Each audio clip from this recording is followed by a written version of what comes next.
नाम मेरा नाम डोगो राम है। रहिंदे असीं फरीदपुर है, जिला मिंटकुड़ी, तहसील दीपालपुर। ऐस पर नूर के अली, जिला फतेहाबाद। पिंड सारे जेह्ड़े चार चफेरे सारें दा पता है।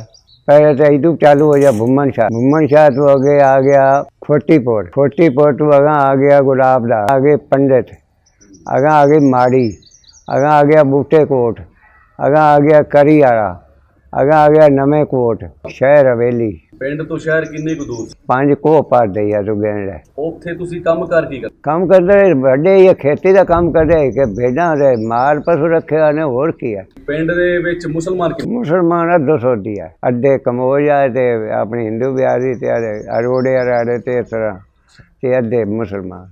ਮੁਸਲਮਾਨਾਂ ਨਾਲ ਕਿਵੇਂ ਦੇ ਆਪਣੇ ਤਾਲੁਕਾਤ ਸੀ, ਕਿਵੇਂ ਰਹਿੰਦੇ ਸੀ? ਮੈਂ ਨਾ ਸਕੇ ਭਰਾਵਾਂ ਤਰ੍ਹਾਂ ਰਹਿੰਦੇ, ਭੈਣਾਂ ਭਰਾਵਾਂ ਤਰ੍ਹਾਂ। ਨਿਮਦਰਬਾਜੀ ਇਵੇਂ ਤਰ੍ਹਾਂ ਉਹ ਜਿਹੜੇ ਰੰਗਜੇਬ ਦੇ ਮੈਂ ਹੋਇਆ ਨਾ ਮੁਸਲਮਾਨ, ਉਹ ਆਪਣੇ ਕਮੋਜ ਉਹਨਾਂ ਨਾਲ ਨਿਮਦਰਬਾਜੀ ਵੀ ਚੱਲਦਾ ਰਹਿੰਦਾ। ਵਿਆਹਾਂ ਤੇ ਕੱਚਾ ਰਾਸ਼ਨ ਆਪਾਂ ਲੈ ਲੈਣਾ ਤੇ ਆਪ ਬਣਾ ਲੈਣਾ, ਉਹਨਾਂ ਆਪਣਾ ਖਾ ਲੈਂਦੇ ਬਣਾ। ਹਾਂ, 4 ਜਮਾਤ ਮੈਂ ਪੜ੍ਹਿਆ ਉਰਦੂ ਦੀਆਂ, ਪਿਛਾ ਫਰੀਦਪੁਰ 'ਚ 4 ਜਮਾਤ ਦਾ ਸਕੂਲ ਆ। 4 ਪੜ੍ਹ ਲਈਆਂ ਤੇ ਮੁੜ ਬਸ ਹੋ ਗਈ, ਮੁੜ ਅਗਲੇ ਬੇੜਾ ਮਗਰ ਚਲਾਇਆ। ਮੈਂ 31 ਦਾ ਜਨਮ ਹੈ ਪਠਾਨਕੋਟ ਆ, ਜਿਹੜਾ ਮਾਲਕ ਆ ਪਿੰਡ ਦਾ, ਉਹਦੇ ਕੋਲ ਰੇਹੜੀ ਆ। ਤੋ ਉੱਤੇ ਸਾਡੇ ਅਸੀਂ ਘਰਾਂ ਦੇ ਨਾਲ ਮਤਲਬ ਉਹਦੇ ਮੱਲਾਂ ਦਾ ਪਿਛਾਵੜਾ ਸੀ ਤੇ ਸਾਡਾ ਅਸੀਂ ਵਿਹੜਾ ਪਾ ਜਾਂਦਾ ਲੰਮਾ 2 ਕਿੱਲੇ ਦਾ। ਉਹ ਮਾੜੀ ਤੇ ਲੈ ਤੇ ਜਿਹੜੇ ਰੇਹੜੀਏ ਚੱਲੇ ਪਏ ਤੇ ਮੈਂ ਦਾਦੇ ਨੂੰ ਪਿਆ ਨਾ ਵੀ ਆਪਾਂ ਇੱਥੇ ਨਹੀਂ ਰਹਿਣਾ। ਅਗੇ ਪੁੱਤਰ ਆਪਾਂ 2 ਦਿਨ ਦਾ ਰੌਲਾ ਹੁੰਦਾ ਹੈ, ਗੜਬੜੇਸ਼ਨ ਕਿਤੇ ਜਾਣਾ, ਇੱਥੇ ਹੀ ਰਹਿਣਾ। ਅੱਗੇ ਵੀ ਕਟਕ ਪੈਂਦੇ ਆ 2-4 ਦੁਆਰਾ ਤੇ ਬਸ ਹਲ ਚੱਲ ਹੁੰਦੀ, ਮੋਟੇ ਟਿਕਾ ਹੋ ਜਾ। ਪਿੰਡ ਦੇ ਵਿੱਚ ਹਿੰਦੂ ਬੈਠਿਆ ਹੈ, ਉਹਨਾਂ ਹੀ ਨਹੀਂ ਕਹਿਣਾ ਸੀ ਹੋਰ ਦੂਏ ਕਿਤੇ। ਉਹ ਐਂ ਹੋ ਗਿਆ ਵੀ ਉਸਮਾਨ ਖਾਨ ਦਾ ਜਵਾਈ ਸੀ, ਜ਼ਮਾਨ ਖਾਨ ਪਾਕ ਪਠਾਨ ਮੁਸਲਿਮ ਲੀਗ ਦਾ ਲੀਡਰ, ਵੱਡਾ ਜਵਾਈ ਜਿਹੜਾ ਨਸੀਬ ਬੇਗਮ ਦਾ ਸਾਈਂ ਸੀ। ਉਹਦਾ ਵਿਆਹ ਵੀ ਸਾਡੇ ਹੁੰਦੇ ਹੀ ਹੋਇਆ। ਛੋਟੀ ਨਸੀਮ ਬੇਗਮ ਹੈ, ਵੱਡੀ ਯਾਸੀਨ ਬੇਗਮ ਤੇ ਵੱਡੀ ਨਸੀਮ ਬੇਗਮ ਹੈ। ਉਹ ਛੋਟੀ ਤੇ ਸਾਡੇ ਨਾਲ ਪੜ੍ਹਦੀ ਹੈ। ਪੁੱਤਰ ਉਹਦਾ ਮੱਦੇ ਖਾਨ, ਤਾਜ ਖਾਨ ਤੇ ਰਾਜ ਖਾਨ, 3 ਹੈ ਪੁੱਤ, ਉਹ ਵੀ ਸਾਡੇ ਨਾਲ ਹੀ ਪੜ੍ਹਦੇ ਰਹੇ। ਉਸ ਵਕਤ ਫਿਰ ਉਹ ਆ ਗਿਆ ਇੱਥੇ ਤੇ ਆਦੇ ਸਹੁਰੇ ਨੂੰ ਸੱਦਾ ਉਸਮਾਨ ਖਾਨ ਨੂੰ ਵੀ ਤੂੰ ਇਹਨਾਂ ਕਾਫਰਾਂ ਨੂੰ ਭਾਈ ਬੈਠਾ ਤੇ ਸਾਡੀਆਂ ਜਨਾਨੀਆਂ ਦੇ ਅਬਦੂ ਬੰਬਈ ਔਰ ਅਗਲੇ ਨੱਕ ਵੱਡੇ ਹੋਏ ਪਏ ਹੁੰਦੇ ਨੇ ਗੱਡੀਆਂ 'ਚ ਭਰੀ ਤੇ ਇਹਨਾਂ ਨੂੰ ਸਾਰੇ ਉਹ ਸਕਰ ਤੂੰ ਹੁਣ ਵਗ ਜਾ। ਹੁਣ ਖਿੰਡੇ ਹੋਏ ਬਈ ਜਵਾਈ ਹੈ, ਪਿਓ ਦਾਦੇ ਦੀ ਰਹੀ ਹੈ ਤੇ ਉਮਰਾਂ ਦੀ ਬੈਠੀ ਹੈ, ਹੱਥ ਖੜਾ ਕਰ ਰਹੇ ਤੇ ਨਾਲ ਬੰਦੇ ਲਈ ਔਰ ਮੇਰੇ ਅੱਖੀ ਵਸ ਲੈ। ਉਹਨੇ ਤੂੰ ਵਗ ਜਾ ਘਰੀ, ਮੈਂ ਸਾਰੇ ਜਿੱਥੇ ਇਕੱਠੇ ਹੋ ਗਏ ਤੇ ਸਾਰਿਆਂ ਨੂੰ ਅੱਗ ਲਾ ਕੇ ਬੁਣ ਦੇਵਾਂਗਾ। ਹੁਣ ਖਿੰਡੇ ਹੋਣ ਕੋਈ ਕਰੇ ਤੇ ਕੋਈ ਕਰੇ। ਉਹ ਡੱਬ ਗਿਆ ਰਾਤ ਨੂੰ, ਵੱਡੇ ਸਾਰੇ ਤੇਰੇ ਜੇ ਦਾਦੇ ਰੱਜੇ ਨਾਲ ਨੂੰ ਤੇ ਇਹਨਾਂ ਸਾਰਿਆਂ ਨੂੰ ਬਾਬਰਤੀ ਨੂੰ ਧੂਮੇ ਨਾਲ ਨੂੰ ਸਾਰੇ ਸਾਡੇ ਦਾਦੇ ਨਾਲ ਸਾਤੇ। ਆਂਦਾ ਬਈ ਭਰਾਓ ਜਿਹੜਾ ਕੋਈ ਚਮਦਾ ਨੇ ਲੈ ਜਾਓ। ਤੇ ਮੇਰਾ ਜਵਾਈ ਹੈ ਜ਼ਬਰਦਸਤ, ਮੁਸਲਿਮ ਲੀਗ ਦਾ ਲੀਡਰ ਹੋ ਗਿਆ ਤੇ ਬਈ ਆਇਆ ਪਿਓ ਦਾਦੇ ਦੀ ਰਈਅਤ ਹੈ। ਹੋਰ ਮੈਨੂੰ ਵੀ ਦੁੱਖ ਹੋ ਸੀ, ਤੁਸੀਂ ਜਿਹੜਾ ਕੋਈ ਚਮਦਾ ਨੇ ਲੈ ਜਾਓ। ਦੂਜੀ ਵਾਰ ਬਈ ਮੁੜ ਸਾਡੇ ਮੈਂ ਬੜਾ ਦੀ ਖਰਾਬ ਤੇ ਬੱਧੇ ਉਹ ਮੈਂ ਜੁੱਤੇ ਛੱਡ ਤੇ ਆਇਆ। 20 ਕਿਲੋ ਆਟਾ ਪੀਸਾ ਤੇ ਫਿਰ ਕਿ ਚਲੋ ਚੱਲੀਏ ਘਰ ਨਾਲ ਤੁਰ ਪਏ। ਕਿ ਨਾ ਗੱਦੇ ਤਾਂ 2 ਹੀ ਘਰਾਂ ਕੋਲ ਆਏ ਕਿ ਨਾ ਗੱਦੀ ਉੱਤੇ ਮੈਂ ਤੇ ਦਾਦੇ ਤੇ ਦਾਦੀ ਨੂੰ ਗੱਦੇ ਉੱਤੇ ਚੜਾ ਰਹੇ। ਚੱਲ ਬਈ ਭਾਂਡੇ ਮਾਂ ਮੇਰੀ 5 ਆਏ ਉਹ ਸਿਰ 'ਤੇ ਰੱਖ ਲੈ, ਪਿਓ ਮੇਰੇ ਆਟਾ 5 ਕਿਲੋ ਸਿਰ 'ਤੇ ਰੱਖ ਲੈ, ਚੱਲ ਵੀ ਤੁਰ। ਹੋਰ ਕੁਛ ਨਹੀਂ ਲੈ ਇਕੱਠੇ ਨਹੀਂ। ਖੋਟੀਪੁਰ ਵਾਲੇ ਪਾਸੇ ਨਿਕਲੇ ਤੇ ਅੱਗੋਂ ਤੇਲੀ ਲਈ ਆਉਂਦੇ ਆ। ਖੋਟੀਪੁਰ ਲੁੱਟ ਦੇ ਮਾਂ ਪੜਕ ਪੁੜਕ ਮਹੀਂ ਉੱਤੇ ਲਾਤੇ ਤੇ ਸੰਦੂਕ ਮਹੀਂ ਉੱਤੇ ਲੱਦੀ ਦੇ ਉਸੇ ਕਿਹੜੇ ਆ ਜੇ ਸਾਰੇ। ਤੇ ਉਹ ਆਂਦੇ ਅੱਧੇ ਨਾ ਜਾਓ, ਇਹਦੇ ਕਤਲੇ ਆਮ ਪਈ ਹੁੰਦੀ ਨੇ। ਕੌਣ ਲਈ ਆਉਂਦਾ ਸੀ? ਮੁਸਲਮਾਨ ਜਿਹੜੇ ਆ ਸਾਡੇ ਪਿੰਡ ਦੇ ਤੇਲੀ ਵਗੈਰਾ ਹੈ। ਉਹਨਾਂ ਨੇ ਪਿੰਡ ਦੇ ਲੋਕਾਂ ਨੂੰ ਨਹੀਂ ਲੁੱਟਾ? ਉਹਨੇ ਪਿੰਡ ਦੇ ਜੇ ਬੈਠੇ ਕਿਵੇਂ ਲੁੱਟੇ ਨਾ ਤੇ ਨਿਵਾਂ ਨੇ ਸਾਨੂੰ ਟਕਰੇ ਜਾਂਦੇ, ਇਹਦੇ ਕਿਤੇ ਜਾਂਦੇ, ਇਹਦੇ ਤਾਂ ਦੁਨੀਆ ਜੁੜੀ ਖੜੀ ਤੇ ਲੁੱਟੀ ਜਾਂਦੀ। ਭੁੰਮਣ ਸ਼ਾਹ ਵੀ ਨਾ ਜਾਓ, ਉੱਥੇ ਕੋਡੇ ਜਿਹੜੀ ਰਾਤੋਂ ਹੀ ਖੜੀ। ਅਸੀਂ ਵੇਖ ਲਓ ਵੀ ਇਹ ਇੱਧੇ ਜਾਵਣਗੇ ਤੇ ਅਸੀਂ ਇਹਨਾਂ ਲੁੱਟਾਂਗੇ। ਉਹ ਪਿੰਡ ਆਏ ਫਿਰ ਜੀ 2 ਬੰਦੇ, ਇੱਕ ਘੋੜੀ ਸਾਡੇ ਕੋਲ ਆਈ ਤੇ ਇੱਕ ਘੋੜੀ ਆਈ ਹਜ਼ਾਰੇ ਡੋਟ ਕੇ ਕੋਲ। ਇਹਨਾਂ 2 ਬੰਦਿਆਂ ਨੂੰ ਗੱਲਿਆ ਉੱਤੇ ਭੇਜਿਆ। ਭੁੰਮਣ ਸ਼ਾਹ ਦਾ ਪਤਾ ਖਾ ਦੁਨੀਆ ਗਾਉਣ ਪਈ ਗਾਂ ਦੀ ਲੰਗਰ ਪੱਕੀ ਜਾਂਦੇ।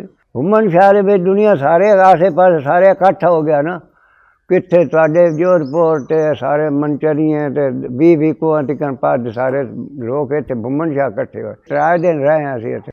ਅਸੀਂ ਨਿਕਲੇ ਹੁਣ ਹਵੇਲੀ ਨੂੰ ਆ ਹੈਡ ਨੂੰ ਸੁਲੇਮਾਨ ਵਾਲੇ ਨੂੰ। ਫਿਰ ਇੱਧਰ ਨਿਕਲੇ ਜਿਹੜਾ ਸ਼ਹਿਰ ਸਾਨੂੰ ਲੱਗਦਾ ਸੀ। ਪਾਦੂ ਦੀ 9 ਨੂੰ ਅਸੀਂ ਨਿਕਲਿਆ ਘਰੋਂ ਤੇ ਨਹਿਰ ਬਲੇਰੀ ਚੜ੍ਹਦੀ ਪਈ, ਵਾਂਢੀ ਪਈ।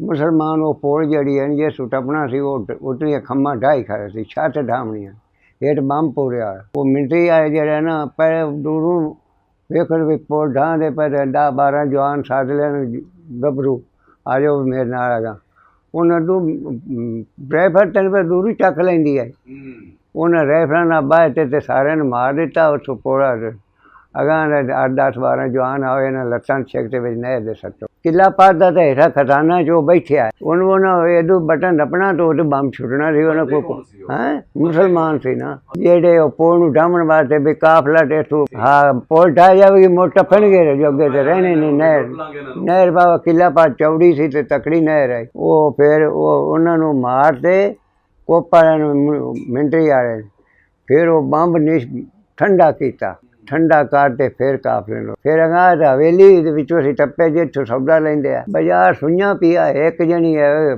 ਮਸ਼ਾਣੀ ਉਹ ਰੇਹੜੀ ਦੇ ਦਾਣੇ 2 ਕਮਣ ਬੁਨੇ ਖਰੀਦੇ ਜਿਹੜਾ ਪੁੱਛੇ ਬਈ ਲੈ ਲਓ ਬਈ ਲੱਪ ਦਾਣੇ ਦੀ ਲੈ ਲਓ ਰੋਟੀ ਖਾਣ ਦੀ ਜਗ੍ਹਾ ਬਣ ਜਾ ਲੋਕ ਲਈ ਗਏ ਉਹ ਇੱਕਾ ਜਣੀ ਹੋਰ ਬਾਜ਼ਾਰੇ ਬੰਦਾ ਕੋਨਾ ਦਿੱਤਾ ਅਸੀਂ ਫਿਰ ਅਗਾਂਹ ਤੇ ਹਵੇਲੀ ਤੋਂ 2 ਮੀਲ ਅਗਾਂਹ ਤੇ ਉੱਥੇ ਫਿਰ ਮਿੰਟਰੀ ਰੋਕ ਲਈ ਤੇ ਬਈ ਇੱਥੇ ਖੂਹ ਆ ਗਿਆ ਇੱਥੇ ਸ਼ਾਮ ਹੀ ਹੈ ਤੇ ਲੋਕ ਬਾਹਰ ਦੇ ਰਹੇ ਰੋਟੀਆਂ ਬਣਾਓ ਤੇ ਖਾਓ ਉੱਥੇ ਫਿਰ ਰੋਟੀਆਂ ਬਣਾ ਕੇ ਖਾ ਰਹੀਆਂ ਮੋੜ ਤੌਰ ਪਰ ਫਿਰ ਅਸੀਂ ਜਿੱਥੇ ਅਬੇ ਇੱਕ ਦੋ ਨਾ ਟੁਰਿਆ ਗਾ ਪੁੱਛ ਪਈ ਵੀ ਜਿਹੜੇ ਵੋਰ ਹੈ ਨਾ ਉਹ ਮਾਰੀ ਜਾਂਦੇ ਨੇ ਹਵੇਲੀ ਸੁਲੇਮਾਨ ਹੈਡ ਕੋ ਦਰਸ਼ਨ ਜਿੱਥੇ ਪਿੰਡ ਬਾਬੇ ਬੁੰਮਣ ਸ਼ਾਹ ਅਸੀਂ ਆਏ ਉੱਥੇ ਪਏ 8-9 ਜਵਾਨ ਮਰੇ ਪਏ ਕਿਸੇ ਦਾ ਕੜਾ ਨਿਕਲਿਆ ਪਿਆ ਬਾਹਰ ਕਿਸੇ ਦੇ ਕੰਨ ਵੱਡੇ ਪਏ ਕਿਸੇ ਦੇ ਸਿਰ ਵੱਡਿਆ ਪਿਆ ਇਹ 8-10 ਜਣੇ ਵੱਡੇ ਪਏ ਅੱਖੀ ਵੇਖੇ ਨੇ ਉੱਤੋਂ ਲੱਗਦੇ ਆਏ ਫਿਰ ਸਾਡੇ ਨਾਲ ਮਿਲਟਰੀ ਵਾਲੇ ਆਏ ਨਾ ਉਹ ਜਿਹੜੇ ਅੱਗੇ ਪਿੱਛੇ ਟੱਪਦੇ ਰਹੇ ਤੇ ਉਹਨਾਂ ਨੂੰ ਲੁੱਟਦੇ ਰਹੇ ਤੇ ਮਾਰਦੇ ਰਹੇ ਲੜਾਈ ਨਾਲ ਉਹ ਮਰੇ ਪਏ ਫਿਰ ਅਗਰ ਸੁਲੇਮਾਨ ਹੈਡ ਤੇ ਆ ਗਏ ਮਿਲਟਰੀ ਆਏ ਆਪਣੇ ਕੋਲ ਹਥਿਆਰ ਜਿਹੜੇ ਹਿੰਦੂਆਂ ਕੋਲ ਰਖਾਈ ਗਏ ਪਾਰ ਮੁਸਲਮਾਨ ਉਹ ਬਿਨਾਂ ਦਿੱਤੀ ਗਏ ਤੇ ਉਹ ਟਾਡੇ ਲੈ ਗਿਆ ਸਾਨੂੰ ਵੀ ਲਾਈਟ ਜਗ ਗਈ ਮੇਰੇ ਸੁਲੇਮਾਨ ਹੈਡ ਤੇ ਹਥਿਆਰ ਜਿਹੜੇ ਗੰਡਾਸੇ ਗੁੰਡਾਸੇ ਹੈ ਕਾਪੇ ਕੋਪੇ ਬਣੇ ਹੋਏ ਉਹ ਰਖਾਈ ਗਏ ਨਾ ਮੁਸਲਮਾਨ ਇੱਥੇ ਰੱਖੀ ਜਾਵੇ ਅਗਰ ਉਹਨਾਂ ਦੇ ਕਾਫਲੇ ਵੀ ਤਾਂ ਆ ਰਹੇ ਸੀ ਹਾਂ ਟੱਪਣਾ ਉਹਨਾਂ ਦੇ ਕਾਫਲੇ ਵੀ ਉੱਥੋਂ ਆਈ ਕਿ ਲਾਹੌਰ ਟੂ ਟੱਪਣਾ ਨੇ ਗੱਡੀ ਦੇ ਰਾਹੀਂ ਇਹ ਕਿ ਸੁਲੇਮਾਨ ਦੇ ਰਾਹੀਂ ਹੋਰ ਤੱਕ ਜਗ੍ਹਾ ਨਹੀਂ ਹੈ ਦਰਿਆ ਤੋਂ ਟੱਪਣ ਇਹ ਲਛਮਣਾ ਦੇ ਪਿਓ ਜੰਮੂ ਨੂੰ ਵੱਜੀ ਛਵੀ ਤੇ ਸਾਫ ਇਹਦੇ ਲਾੜ ਵੱਡੀ ਤੇ ਫਿਰ ਵੀ ਸਵੇਰੇ 'ਚ ਬਚ ਨਹੀਂ ਗਿਆ ਕਾਫਲਾ ਸਾਰਾ ਉੱਤੇ ਸੜਕ ਭਰੀ ਗਈ ਐਡਾ ਡਿੱਗ ਲੱਗ ਗਿਆ ਲਾਸ਼ਾਂ ਦਾ 2 ਮੀਲ ਕਾਫਲਾ ਕੋਈ ਥੋੜਾ ਹੁੰਦਾ ਹੈ ਕਿੰਨਾ ਲੰਮਾ 2 ਮੀਲਾਂ ਦੇ ਵਿੱਚ ਉਹ ਸਾਰੇ ਮਰ ਗਏ ਮਿਲਟਰੀ ਨੇ ਮਾਰੇ ਹੋਰ ਉਹ ਨਹੀਂ ਮਰਦੇ ਮਿਲਟਰੀ ਨੇ ਮਾਰ ਦਿੱਤੇ ਉਹ ਸਾਰੇ ਵੱਡੇ ਅਸੀਂ ਔਰ ਦਾਦੇ ਨੂੰ ਗਿਆ ਨਾ ਜਿੱਥੇ ਸੱਟਣ ਮੈਂ ਉੱਥੇ ਵੇਖਣ ਗਿਆ ਉਹ ਗਿਆ ਉਹਨੂੰ 2 ਵਰਸ਼ੇ ਵੱਜੇ ਹੋਇਆ ਦਾਦੇ ਬੂਟੇ ਨੂੰ ਉਹ ਮੁਸਲਮਾਨਾਂ ਨੂੰ ਛਿੱਕਣ ਨਾ ਦਿੱਤੇ ਹਾਂ ਜਵਾਨ ਬੁੱਢੇ ਤਕੜੇ ਆਏ ਉਸੇ ਉੱਡਦੇ ਉੱਡਦੇ ਉਹ ਉੱਡਤੇ ਛਿੱਕਣ ਪਏ ਤੇ ਉਹ ਕੁੱਬਾ ਉੱਤੇ ਪਕੜੀ ਖੜਾ ਦੋਵੇਂ ਇੱਕ ਜ਼ੇਟੇ 'ਚ ਵੱਜੇ ਹੋਇਆ ਉੱਤੋਂ ਫਿਰ ਤਾਂ ਨਰੈਣ ਤੇ ਦੂਏ ਨਰੈਣ ਫੁੱਫੜ ਸਾਡਾ ਉਹ ਆਪਣੇ ਤੇ ਉਹਨਾਂ ਨੂੰ ਟੋਕਿਆ ਨਾ ਉਲਟੇ ਛਿਕਰੇ ਪਏ ਉਹਨਾਂ ਦੇ ਸਿਰ ਲੈ ਗਏ ਉਹ ਵੀ ਖਤਮ ਕਰ ਦਿੱਤੇ ਜਿਨ੍ਹਾਂ ਬਰਛੇ ਮਾਰਿਆ ਇਸ ਤਰ੍ਹਾਂ ਉਹ ਕਈ ਮੁੜੇ ਵੜੀ ਤੇ ਮਰੇ ਤੇ ਕਈ ਗੋਲੀ ਨਾਲ ਮਰੇ ਤੇ ਦਾਦੇ ਨੇ ਲੈ ਗਿਆ ਉਹ ਬੰਗਲੇ ਵਾਲਾ ਜਿਹੜਾ ਹੁਣ ਟੈਸ਼ਨ ਹੈ ਉੱਥੇ ਹੋਵੇ ਹਸਪਤਾਲ ਉੱਥੇ ਹਸਪਤਾਲ ਲੈ ਗਏ ਤੇ ਹਨੇਰਾ ਹੋ ਗਿਆ ਉਦੋਂ ਕਰਫਿਊ ਲੱਗ ਗਿਆ ਉਹ ਜੇ ਜਾਂਦੇ ਡਾਕਟਰ ਕਿਹੜਾ ਪਿਆ ਆਪਰੇਸ਼ਨ ਅੱਜ ਕੱਢਿਆ ਉਹ ਜਾਂਦੇ ਬਰਛੇ ਛਿੱਕੇ ਹਾਏ ਰੰਦੇ ਆਂਦਰਾਂ ਬਾਹਰ ਲੱਗੇ ਉੱਥੇ ਦਾਦੇ ਨੇ ਸਾਹ ਦੇ ਦਿੱਤਾ ਮੋੜ ਜੇਲ੍ਹ ਬੰਨੇ ਤੇ ਉੱਥੇ ਆਣ ਸੱਟਿਆ ਜਿੱਥੇ ਵੱਜਿਆ ਬਰਛੇ ਲਾਸ਼ਨ ਉੱਥੇ ਸੱਟਿਆ ਜਿੱਥੇ ਕਾਫਲਾ ਮਰਿਆ ਪਿਆ ਚੂੜੇ ਚਾਰੇ ਤੇ ਨੀਵੀਂ ਕੌਮ ਤੇ ਸਾਰੇ ਉਹਨਾਂ ਨੇ ਢੇਰ ਲਾਈ ਜਾਣ ਵੱਡੇ ਲਾਸ਼ਾਂ ਦੇ ਤੋਂ ਤੇਲ ਸਾਡੇ ਅੱਗ ਲਾਈ ਜਾਣ ਬੜਾ ਲੋਕਾਂ ਦਾ ਸੀ ਕਹਿੰਦਾ ਸਾਹਿਬ ਕੋਈ 3 ਮਹੀਨੇ ਦਾ ਕੋਈ 4 ਮਹੀਨੇ ਦੇ ਬੱਚੇ 40 ਮੁੰਡੇ ਕੁੜੀਆਂ ਜਾਇਲਪੁਰੀਆਂ ਨੇ ਇਕੱਠੇ ਕਰ ਲਏ 40 ਮੁੰਡਾ ਕੁੜੀ ਇਹਦੀ ਉਮਰਾਂ ਵੱਡੇ ਲਾਤੇ ਲਾਤ ਦੇਵਨ ਜਵਾਨਾ ਬੱਚੇ ਦਾ ਕੀ ਹੁੰਦਾ ਲਾਤੇ ਲਾਤ ਦੇਵਨ ਤੇ ਉਹ ਇੱਦਾਂ ਦੀ ਕਚਰੀ ਜਾ ਉਹਨਾਂ ਦੀ ਟੀਕਾ ਨਿਕਾਲਦਾ ਬਾਹਰ ਨਿਕਲ ਜਾਵਣ ਉਹ ਲਹਿਰਪੁਰੀ ਸਿੱਖ ਮੈਂ ਆਖਿਆ ਜੀ ਇਹਨਾਂ ਦਾ ਕੀ ਗੁਨਾਹ ਹੈ ਸਿਰ ਪਾੜ ਲਵਾ ਇਹਨਾਂ ਦਾ ਕੀ ਕੁਛ ਕਰ ਸਿੱਖ ਪਾਕਿਸਤਾਨ ਦੇ ਹੈ ਲਹਿਲਪੁਰ ਜ਼ਿਲ੍ਹਾ ਜਿਹੜਾ 7 ਵਗਾ ਮੰਡਕਪੁਰੀ ਤੋਂ ਲਹਿਲਪੁਰ ਭਾਈ 2 ਦਿਨ ਠੰਡ ਲੱਗੇ ਭੋਰ ਆਵਣ ਤੇ ਭੋਰ ਰਹੇ ਕੋ 10-12 ਦਿਹਾੜੇ ਉੱਥੋਂ ਚੱਲੇ ਤੇ ਫਿਰ ਨਹੀਂ ਇੱਥੇ ਹਾਈ ਟਮ ਮਤਲਬ ਜੰਗਲ ਹੀ ਸਾਰਾ ਉਹਨੀਆਂ ਨਹਿਰ ਜਿਹੜੀ ਆ ਖੜੀ ਹੈ ਇਹ ਬਣੀ ਖੜੀ ਹੈ ਖੱਟੀ ਖੜੀ ਹੈ ਬਣੀ ਖੜੀ ਪਾਣੀ ਥੋੜੀ ਹੈ ਆ ਵੀਰ ਰਾਡਾ ਕਰਦਾ ਪਰ ਉਹ ਕੀ ਕਰੀਏ ਸਾਡੇ ਨਾਲ ਕੋਈ ਤਾਂ ਹੁਸੈਨ ਅਫਜ਼ਲ ਪਾਵੜੀ ਹੋਣਾ ਮੇਰਾ ਸਾਡਾ ਜਮਾਤੀ ਜੇ ਭੰਡਾਰਾ ਨਾ ਹੁੰਦਾ ਤੇ ਆਪਣੇ ਬੰਦੇ ਰੋਟੀ ਜੋਗੇ ਕੋਈ ਨਹੀਂ ਹੁੰਦੇ ਗੁਲਾਮੀ ਵਿੱਚ ਉੱਥੇ ਹੋ ਗਿਆ ਸਾਰੇ ਤੁਸੀਂ ਆਪਣਾ ਜੋਗੇ ਕੋਈ ਨਹੀਂ, ਭੇਡਾਂ ਮਗਰ ਰਹੋ।